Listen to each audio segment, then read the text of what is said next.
Welcome back, everyone. I'm so excited that you're with us on 33 Founders today because I'm here with Rebecca Kaden, a partner at Maveron. Thanks so much for being with me, Rebecca. Thank you so much for having me. I'm so excited. So I thought it would be fun to just start out with a day in the life of Rebecca Kaden. Sure. Day in the life. So one of the best parts about being an investor is there really is no typical day, and that's something that I really enjoy. But no matter what kind of day it is, I am spending a lot of time meeting awesome entrepreneurs. So those could be entrepreneurs who are starting new businesses that we aren't investors in yet. It's a lot of time with our current portfolio companies, trying to see where they are, how we can help, what's going on. It's catching up with entrepreneurs that have been working on ideas for a while, and we're tracking along the way, getting to know over time, which is a big idea for us. And then it's meeting with a lot of other investors and people in our ecosystem that can add value to the companies once they're in our portfolio. So it's a lot of meetings all day long, and a lot of time spent sharing ideas and theories with very interesting technology people. So when you think of all of the individuals you're meeting and working alongside, collaborating with, I recently learned a great insight in the first round review that people with purpose ask and can answer, why am I doing what I'm doing? So why are you doing what you're doing, Rebecca? I think there are a few main reasons why I'm doing what I'm doing. I think the first is there is nothing better than working with people you really admire, respect, and are passionate about, inspired by, and the Maveron team is filled with those kind of people. And so I just love being part of my team and kind of being part of the mission of what Maveron is trying to do. So I think that is the first reason I'm doing it. I'm very people-centric. I think spending your time with people you feel passionately about is the best thing to do.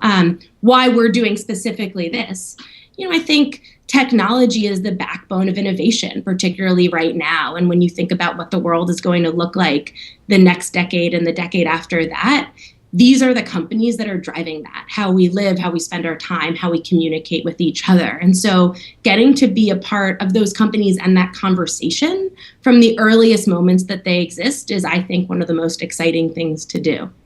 You broke into this industry so young. You were still in school when you started working at Maveron. Take us back to your first year. What was that like? It was overwhelming. It was a flood of information. This is a lot of people refer to venture capital as a black box. It's very hard sometimes to understand what goes on inside. And I definitely felt that way.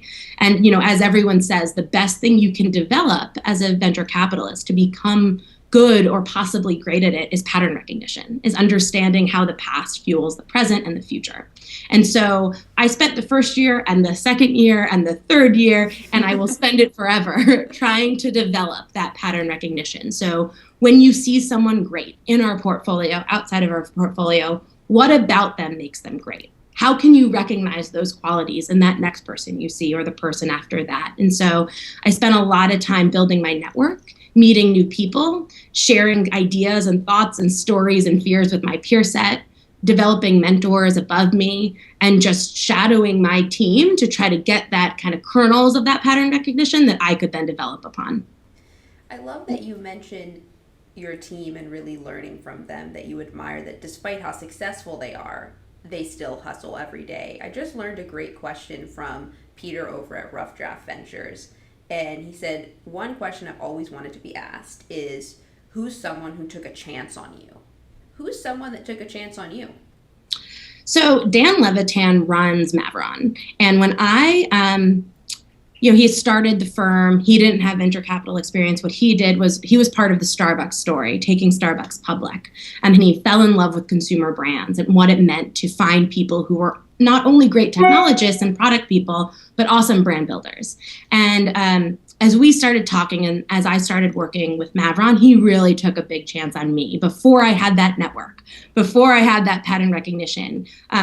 He said, if you want to be an investor, go out there and meet the entrepreneurs. Go out there and put money on the table. Go invest, with supervision at first and with help. But there's only one way to find out if you're great at this, and it's to do it. And he gave me probably more leash than I deserved originally, and let me earn it. And so I'm very grateful to him, and I love working with him. And he definitely is probably the person in my life that's taken the biggest chance on me. What was your first investment? My first investment was a seed investment in a company called Splash That.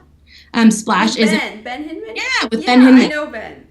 Yeah, we were the first institutional No money into way. Splash. I met him, I think, while I was still an intern at Maveron. Um, and we spent a lot of time first over a lot of guacamole and chips in New York, kind of talking about it. And that's a great example of a Maveron strategy. At the time, Splash is now an event planning platform. Hopefully, a lot of your viewers have received invitations to various parties and events on Splash That. It's growing incredibly well, and we're lucky to be a part of it now, especially from really early days. But at the beginning, it actually looked really different than it does now. The product was different. It was very rough. It was very early.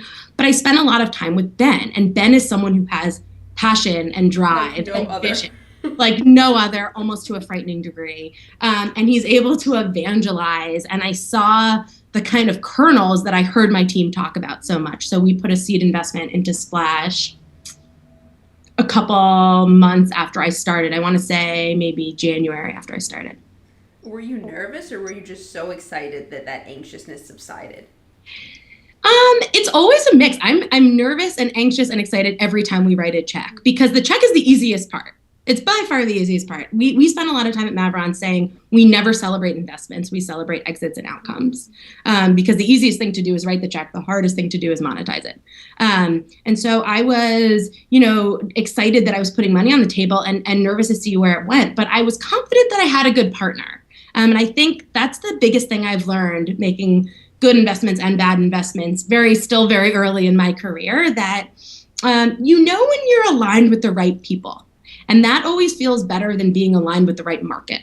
And I think I felt that with it.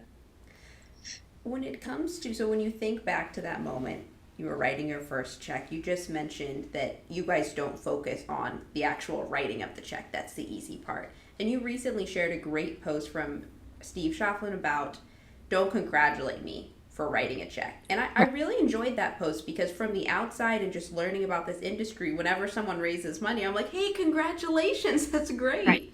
But he says the work is just beginning. Why do you agree with that post so much? Well, the work is just beginning for everyone, right? Like to congratulate an entrepreneur on raising money, what an entrepreneur just did was give away a piece of their company, right? For money that doesn't belong to them, right? They're in charge of growing the company. So they just made a big bet on themselves. And that's really scary. They just diluted themselves in the company and said, I'm going to be able to be bigger. For an investor, if our goal is to take a set pool of money and multiply it by 3 times, by 5 times, by 10 times, we've just made that pool smaller. And so now we have to work to make sure we get that beta on that investment we made. So it's the easiest moment of that cycle, right? Now the hard work begins. Now it's you have this kernel. How big can that kernel get? How right can you be on the bet you just made? And so that's when the work really starts, which was what Schlaf was saying. That's when you say, who do we need to hire? How do we need to grow? How can we use this fuel, which is that capital, to kind of create the fire you need? I was excited that he said that because from the outside, fundraising, the headline is so nice that it just does seem like a celebration. Right. And the valuation is big, but, I think it's always good to remember that valuations and liquidity are very different, right? Valuations are on paper. How do you make that real? When it comes to making that real, one of the things that you guys are really invested in at Maveron is helping with the team. What distinguishes an A-plus entrepreneur for you? So we actually spent a long time developing those characteristics and trying to actually write down 10 characteristics that we think go into being an A-plus entrepreneur so that we could think about that in a more concrete way than some others do. So I won't name all 10, but a couple are how fast do you go? I think a lot of company building is breaking the rational, is going faster than you think is possible, is feeling that urgency. So that's something we look for a lot. I think the most important indicator of a great entrepreneur is how good are they at building their team. Can they hire well? Can they bring people on board? Do they know when they need to bring people on board? And can they kind of get their bench that they're going to need to execute? I think a third thing that we really look for is, can you balance the big and the small? Can you be incredibly detail oriented down to the really tiny minutia and still dream really big and be focused on that big vision? Can you evangelize all the different constituents, your investors, your advisors, your partners, your consumers, your team? That's a lot of people to manage. So there's a whole array. We have a bunch of them, but those are a couple. When it comes to actually identifying those individuals, especially with so many things on the list, what tips you off? Like when you were with Ben having chips and guacamole, what tip you off that, hey, I mean, I feel like Ben is a bad example because Ben is just so intense, but what tips you off about someone? There's a way they speak with vision, which is not just what you want to do next, but what you want to do 6 steps down the line. And being able to articulate that in a first meeting and being able to communicate that you have that big vision, but then in the next sentence, when you drill down, being able to say, tomorrow we're doing this is really hard. That's not easy. It sounds hard, doesn't it? Right? Like it sounds so hard. And the best people we work with are able to do that. They're also very crisp thinkers. That's kind of a broad term, but I think that's one of the things I'm working on developing that pattern recognition around. Are they crisp? Are they concrete? Is it not kind of vague? But can you really see what they're talking about when they talk about it? Because then they can too, and then they can articulate it to their team. So those are kind of a couple things we look for. When it comes to those initial meetings, I had Nikhil over from Shasta on the show a while ago, and he told me that his favorite thing about the job is the 10-minute meetings that he just can't stop thinking about. Mm-hmm. What are a couple of those meetings for you where you met with the entrepreneur and your mind was buzzing after, you just couldn't stop thinking about the company? Yeah, I have a lot of those. So that's a good sign.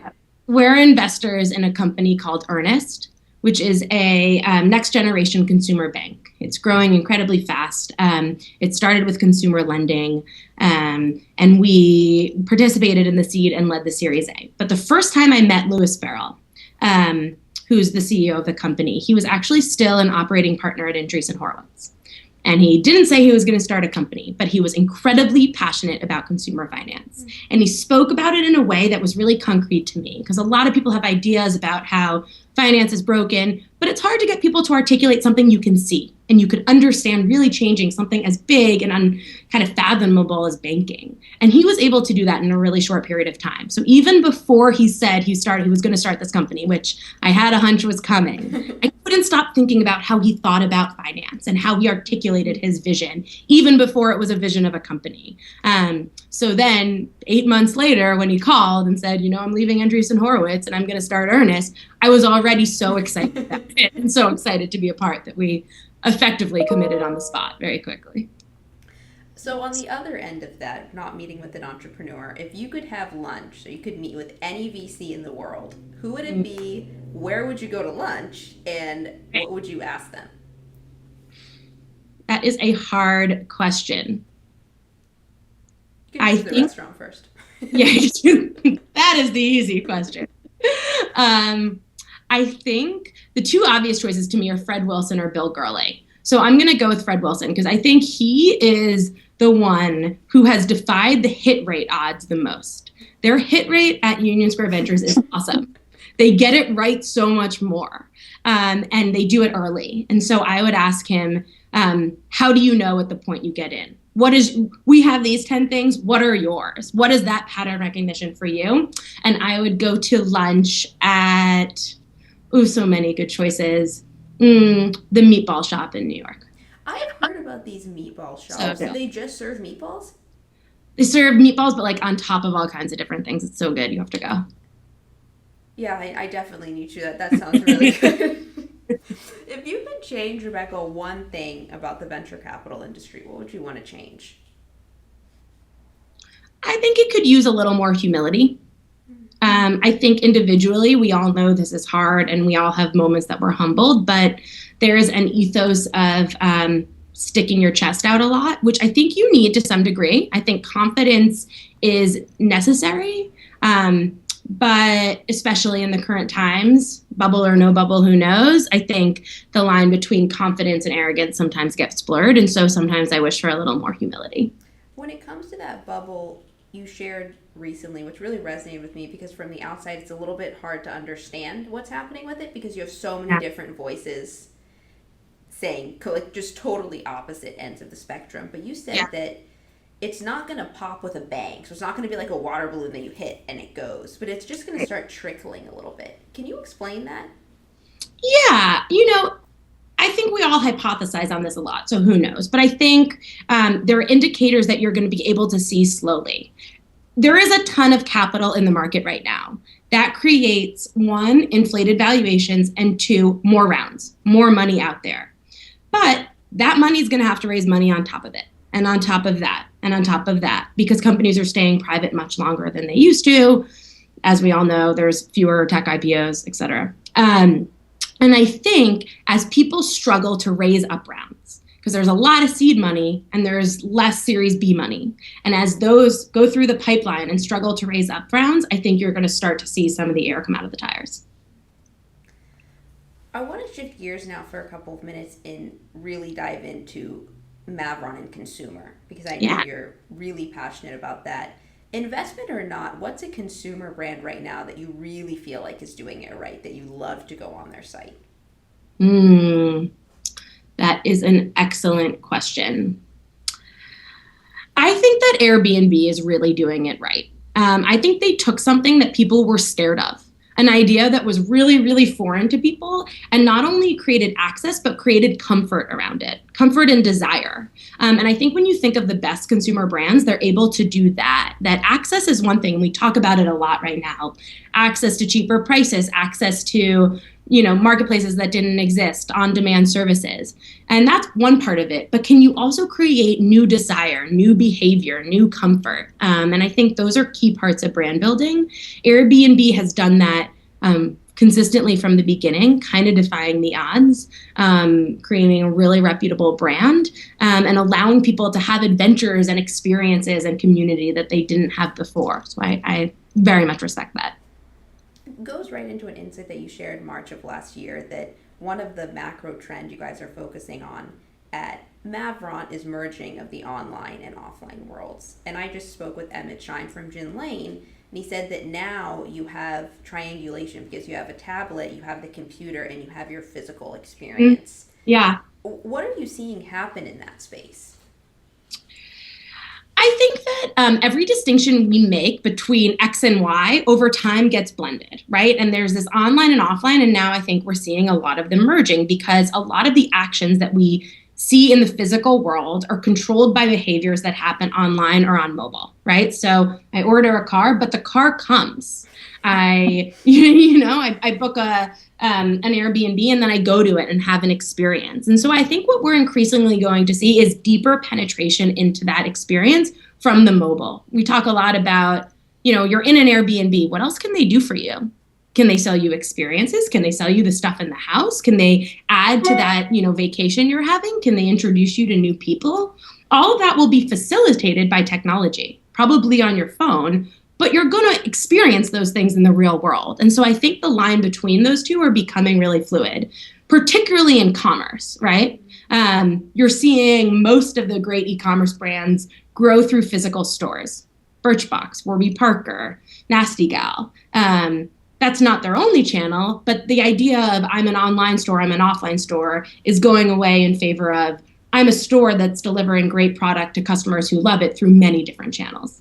What are a couple of examples that you'd like to shine light on from Maveron's portfolio? Ooh, there are so many that we're excited about right now. I think one that's kind of in the vein of what we just talked about is Darby Smart.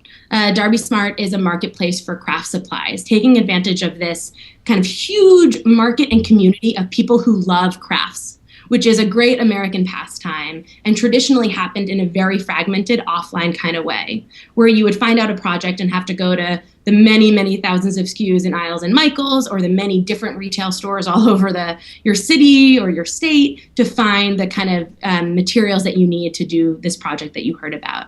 Now, through the community of crafters, you can get inspired and get the stuff in one place. And so it's creating convenience and access and community around this hobby that people have loved for a long time. So we're really, really excited about that one. We're excited about Earnest, which we talked about earlier. There's a new one, our brand new investment, which we're particularly excited about, which is called Common. It's a New York-based company started by Brad Hargraves, who's one of the co-founders of General Assembly. So one of our favorite things to do is back founders more than once. We absolutely love doing that. We really like long-term relationships. And so we got the chance to back Brad as part of the General Assembly founding team in their Series A. And then he was a venture partner with us for 6 or so months. And now he's starting his own company. And what Commons is doing is changing the way people live in cities.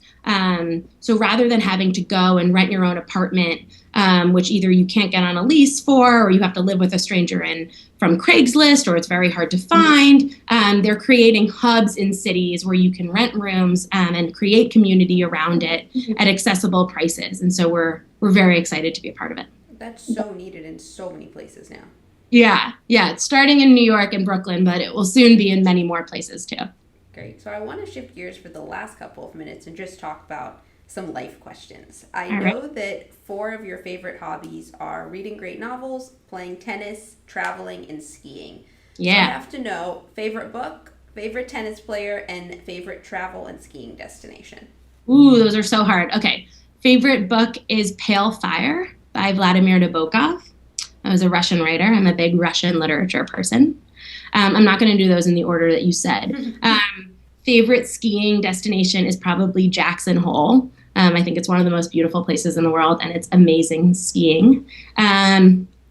Favorite tennis player is probably Federer, just because he's awesome and so fun to watch. And what was the last one? Favorite travel destination? That is definitely the hardest. But I will go with, I went to Tokyo last year, and it was one of the most interesting, kind of crazy, inspiring cities I've ever been to. So maybe we'll say that. Where's the next place that you want to go? I actually want to go to Osaka and Kyoto to continue on the Japanese theme. So planning that for the fall. All right. So what's one thing, Rebecca, that you don't know how to do right now, but you'd love to learn? Great. Personal or professional? All right. I'd like to be able to understand coding mobile apps. I think the days of coding for the web I think that everything is moving towards languages that are focused on mobile, and so I'd like to be able to understand that deeper from a work and interest and personal perspective. Probably like to be able to snowboard too. If you could code your first mobile app tomorrow, what would you want it to be? That's a very hard question. I'd like an app. I always I fly a lot for work and for pleasure. I always kind of take the same flights. I'd like an app that just knows what I want in travel, and I can press one button and it books all my flights. That sounds like a plan. I can be a beta tester. Yeah, awesome. Done. I know that, speaking of travel, teleportation would be your genie wish. If you could teleport anywhere, like in this moment, you could just teleport, where would you teleport to? I would teleport to probably Italy. Being like on the water in Italy right now in the summer sounds pretty nice. Or maybe San Francisco. I tore my ACL, and I've been in New York recovering from my knee surgery for a couple weeks, so I'm eager to get back to San Francisco. Oh, geez, that's not good. You got to get better before ski season. Exactly. Okay, last question. What is one question, personal, professional, athletic achievement from 3rd grade, that you have always wanted to be asked, but no one's ever asked? That is an excellent question. I think no one ever asks, what do you think your dying wish will be? Oh, geez, that's like a morbid question. What do you think your dying wish would be? I don't know. I hope it's to want to live longer. That's a good one, actually. Yeah. Just like to keep that zest for life. Yeah. Wow, I'm gonna start really like catching people off guard with that. Yeah. I'm not even gonna ask. I don't know why I went there. Too dark. Not even gonna ask at the end. I'm just gonna like third question. So like, how's your marketing been going? By the way, what's your dying wish? Rebecca, I can't thank you enough for taking Thank so you. much time to share your work with us. How can everyone stay up to date with you and also with Maveron? Email me, follow Maveron on Twitter, follow me on Twitter, email me. My email is all over the Maveron website. Always happy to chat. Awesome. Thank you so much. All right. Have a great day.